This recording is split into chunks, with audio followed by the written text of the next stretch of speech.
Assalamualaikum warahmatullahi wabarakatuh. Innal hamdalillah nahmaduhu wa nasta'inuhu wa nastaghfiruh wa na'udzu billahi min syururi anfusina wa min sayyiati a'malina. May yahdihillahu fala mudhillalah wa may yudlil fala hadiyalah. Wa asyhadu anna sayyidana Muhammadan abduhu wa rasuluh la nabiyya ba'da. Allahumma shalli wa sallim ala sayyidina Muhammad. Jamaah yang dimuliakan Allah Subhanahu wa taala, hari ini kita akan membahas tentang materi baru, di mana materi ini sangat penting sekali untuk kita tekankan kepada anak-anak kita, generasi bangsa yang suatu ketika akan menjadi pemimpin bangsa ini, tentang pendidikan seks. Apa itu seks, ya, dan lain sebagainya yang akan kita bahas hari ini. Tapi terlebih dahulu saya sampaikan bahwa sebenarnya materi ini sudah saya sampaikan ketika waktu ada seminar beberapa saat yang lalu. Tapi karena kondisi ketika waktu itu adalah offline, maka saya belum sempat untuk merekamnya. Kemudian sex education dalam Islam itu apa? Karena saya hanya membahas dasar-dasar pendidikan seks kepada anak, kepada generasi pendidik, generasi bangsa, tentang pentingnya seks. Seks itu adalah perbedaan badani. Jadi kalau kita berbicara tentang seks, hanyalah berputar tentang bagaimanakah pendidikan seorang ayah kepada anaknya, bahwa Anda atau anak kamu ini adalah anak laki-laki, maka bersifat seperti hanya laki-laki. Dia harus maskulin, ya, jalannya seperti apa, dia tidak boleh melambai-lambai, tidak boleh dia kemudian bersifat seperti perempuan, menggunakan pakaian-pakaian perempuan, rok, mukena, dan lain sebagainya. Karena ini sangat penting sekali kita tekankan dari mulai sejak kecil. Jangan sampai kemudian dia itu bersifat seperti halnya perempuan, dididik dari generasi perempuan semuanya, kakaknya perempuan, ibunya perempuan, ayahnya sudah meninggal. Maka cenderung orang-orang yang seperti ini, mungkin hanya sebagian saja, tidak semuanya, cenderung dia akan terbawa suasana perempuan. Karena saya pernah juga ketika waktu perang kerja, anak saya itu laki-laki, ternyata berdandang seperti hanya layaknya perempuan. Dia mengambil parfumnya ibunya, kemudian lipstiknya, kemudian gencu dan lain sebagainya, ya, bedaknya, untuk diaplikasikan di mukanya. Ini bahaya sekali nih kalau terjadi kepada anak kita. Maka ini penekanannya sangat penting sekali agar anak kita nanti tidak cenderung seperti halnya fenomena seksual yang terjadi di masyarakat kita, yaitu LGBT, ya, dia menjadi lesbian atau orang-orang gay misalkan seperti itu, atau ingin sekali seperti hanya perempuan padahal dia itu adalah laki-laki. Ini fenomena yang terjadi di masyarakat kita, semoga tidak terjadi. Baik, kemudian kalau kita berbicara tentang bagaimanakah seksualitas dalam dimensi yang sangat luas, ada dimensi biologis, ya, dimensi sosial, dimensi psikologi, dan dimensi kultural. Terlebih dahulu dimensi biologis sebenarnya adalah bagaimana seorang itu mengenal reproduksi, ya, laki-laki mengenal reproduksi, bagaimanakah alatnya dan lain sebagainya. Tapi ini tidak harus kita kenalkan ketika waktu kecil, ya, bahwa kamu ini laki-laki nak, berarti kamu harus bersifat seperti ini, kamu itu perempuan harus seperti ini, ya. Ini penting sekali ini kita sampaikan. Kemudian bagaimanakah menjaga alat kelamin tersebut, ya, khususnya kalau kita misalkan sebagai seorang muslim, tentulah ada kewajiban-kewajiban ketika waktu kita pipis atau buang air kecil untuk menjaga diri dari najis, ya. Karena fikih pertama kali yang ditulis para ulama tentulah menekankan tentang toharoh. Toharoh kenapa sangat penting sekali? Karena kalau misalkan tanpa toharoh, sholat kita, ya, tidak akan diterima oleh Allah Subhanahu wa taala. Disitulah Rasul Shallallahu alaihi wasallam menekankan kepada kita semuanya, at-tahuru syatrul iman, ya. Kebersihan ya, atau hara, kesucian merupakan sebagian dari iman, bukan seperti halnya hadis maudhu yang berkembang atau hadis palsu yang berkembang di tengah-tengah masyarakat. An-nadhafatu minal iman, kebersihan hanya adalah sebagian dari iman. Kebersihan saja, lihat pakaiannya bersih berarti suci kah? Tidak, belum tentu. Ya, bisa jadi ada cipratan najis yang ada di badannya, ada di sarungnya, ada di pakaiannya, celananya, dan lain sebagainya. Ini sangat penting kita tekankan kepada pendidikan, kepada generasi kita agar mereka selamat dari hal-hal, menjaga diri dari hal-hal yang seperti itu. Kemudian berikutnya adalah dimensi kultural, bagaimana perilaku sosial menjadi sebagian dari aspek budaya yang ada di tengah-tengah masyarakat. Ini terjadi banyak sekali yang di Arab sana, mungkin hanya fenomena masyarakat saja, tidaklah semuanya seperti itu. Kalau seorang perempuan dinikahi oleh laki-laki Arab, maka dia wajib untuk menunjukkan bahwa dia itu virgin ketika waktu malam pertama. Dengan menunjukkan itu, dia kemudian diakui sebagai perempuan yang sejati, yang belum pernah dijamah oleh laki-laki lain. Ini fenomena yang terjadi di Arab sana, meskipun ini kemudian bergeser, ya, pemikiran seperti ini sudah sangat jauh sekali bergeser. Karena bisa jadi orang tidak virgin itu gara-gara olahraga, mungkin kecapean, mungkin, ya, kemudian angkat berat mungkin dan lain sebagainya, menyebabkan virginitasnya itu hancur, misalkan seperti itu. Kemudian dimensi sosial mungkin, ya, dimensi yang lain adalah dimensi sosial, adalah seksual. Dilihat bagaimana seksual itu muncul dalam hubungan sosial antara manusia, ya, bagaimana pengaruh lingkungan yang membentuk pandangan tentang seksualitas yang akhirnya membentuk perilaku sosial. Karena banyak sekali nih seorang perempuan yang LGBT, yang setengah laki-laki, yang laki-laki setengah perempuan, itu karena dimensi sosial yang ada di tengah-tengah masyarakat, ya.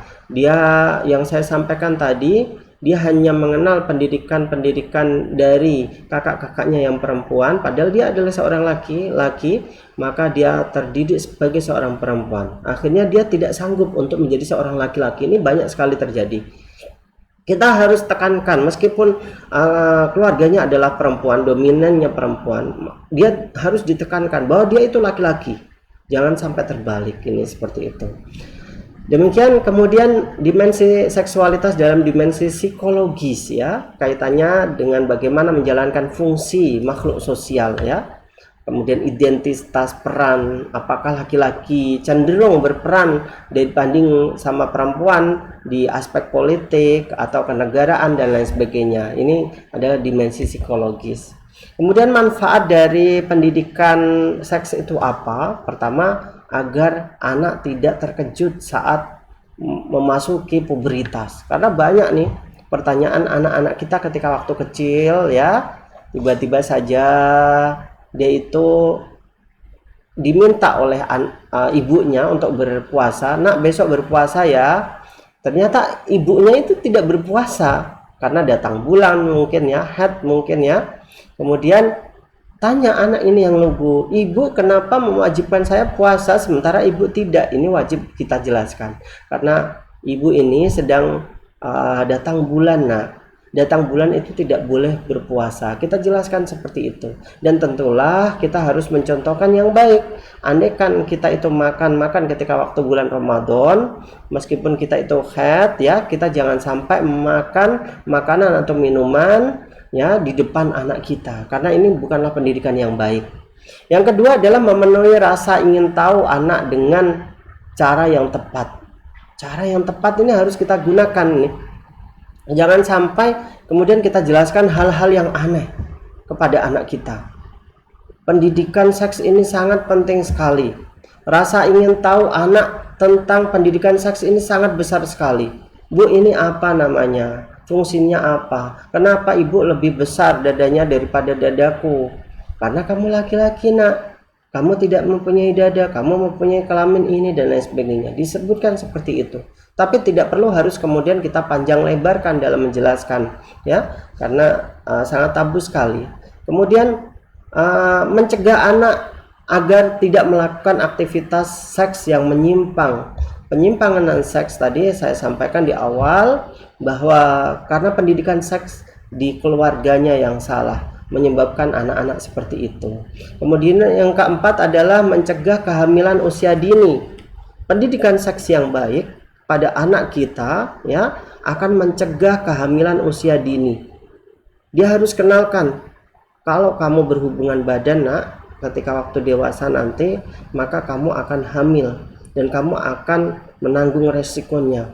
Dan itu adalah dosa besar yang diharamkan oleh Allah Subhanahu wa taala. Tidak boleh, haram hukumnya. Kamu akan masuk neraka dan lain sebagainya. Ini untuk mencegah. Karena kita lihat orang-orang yang sudah masuk ke ranah pacaran, kemudian dia hamil, banyak sekali nih di luar sana. Kita jaga keluarga kita ya, anak-anak kita agar jangan sampai ini terjadi. Perzinahan ini jangan sampai terjadi. Kalau misalkan ada pacarnya yang datang, kita larang langsung. Bu, saya mau menjemput anak ibu, haram hukumnya. Kita marah-marah. Kalau belum menikahi anak saya, tidak boleh kamu menjemput-jemput, membawa anak saya, haram hukumnya dan lain sebagainya. Ini wajib kita tekankan kepada anak kita. Kemudian yang berikutnya adalah untuk menyadarkan anak tentang menjaga organ reproduksi. Jangan sampai kemudian dia tidak tahu bagaimana sesuci, bagaimana dia mandi ketika waktu jinabat, ketika sudah dewasa nanti keluar sperma dia harus seperti apa. Kemudian kalau memang dia adalah seorang perempuan yang haid, setelah itu dia disucikan seperti apa, berapakah masa haid yang harus dia ketahui. Ini penting sekali. Banyak di luar sana perempuan yang ternyata tidak tahu masa haidnya. Akhirnya ketika panjang masa haid itu dikira dia masih haid, ternyata dia adalah mengalami istihadah ya, dan dia wajib masih menjalankan sholat seperti halnya umumnya. Sayangnya di sini tidak ditekankan oleh sang ibu ya. Penekanannya sangat penting sekali, pendidikan agama sangat penting sekali untuk menjaga kesucian kita. Suatu ketika Rasul Shallallahu Alaihi Wasallam melewati sebuah kuburan, di mana kuburan itu adalah diazab. Yang pertama adalah diazab karena namimah, karena adu domba. Yang kedua adalah karena pipisnya ya. Nah, disinilah penekanannya, jamaah semuanya kita harus tekankan tohara kepada keluarga kita. Jangan sampai dia kemudian pipis ternyata tidak disiram, dimanapun itu.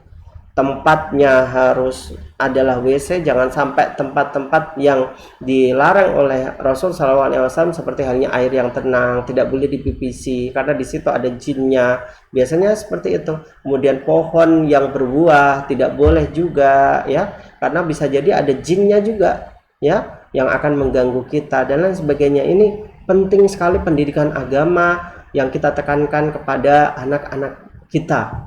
Kemudian yang berikutnya adalah mencegah penyimpangan seksual seperti yang saya sampaikan tadi, dan yang terakhir adalah mempersiapkan pernikahan sebaik mungkin. Ini pernikahan ini adalah wujud ya bahwa Allah Subhanahu wa taala tidak melarang dan membatasi aktivitas seksual kita. Laki-laki diciptakan untuk perempuan, perempuan diciptakan untuk laki-laki. Tapi ya karena seks ini penting ya, bukan hanya seperti halnya ayam di mana kita kenal laki-laki atau perempuan atau pejantan betina mengenal langsung kawin begitu saja tanpa pikir panjang, tanpa tahu resikonya. Ini tidak bisa. Sebelum ada yang namanya qabiltu nikah, pernikahan itu dilafalkan dari ujung kepala seorang perempuan sampai ujung kaki, haram kita sentuh, haram kita lihat ya, semuanya haram. Tapi setelah pernikahan cuma mengatakan qabiltu nikahaha wa tazwijaha bimahrin madkur halan, saya terimakan pernikahan perempuan ini atas nama ini, binti ini, dengan mas kawin yang saya bayar tunai. Hal seperti itu saja, kemudian halal seluruhnya, dari ujung kaki sampai ujung kepala itu halal kita sentuh, tapi dengan syarat pernikahan. Sebelum itu haram semuanya. Anak kita dibawa oleh orang lain, jangan sampai. Kita harus melihat apakah di WA-nya ada laki-laki yang cinta sama dia, WA-WA-an, mesra-mesraan dan lain sebagainya. Ini penting sekali kita menjaga anak-anak kita dari seks yang diharamkan oleh Allah Subhanahu wa taala. Semoga bermanfaat untuk kita semuanya. Terima kasih sudah menonton video pertama dalam seks edukasi ini. Semoga bermanfaat. Wassalamualaikum warahmatullahi wabarakatuh.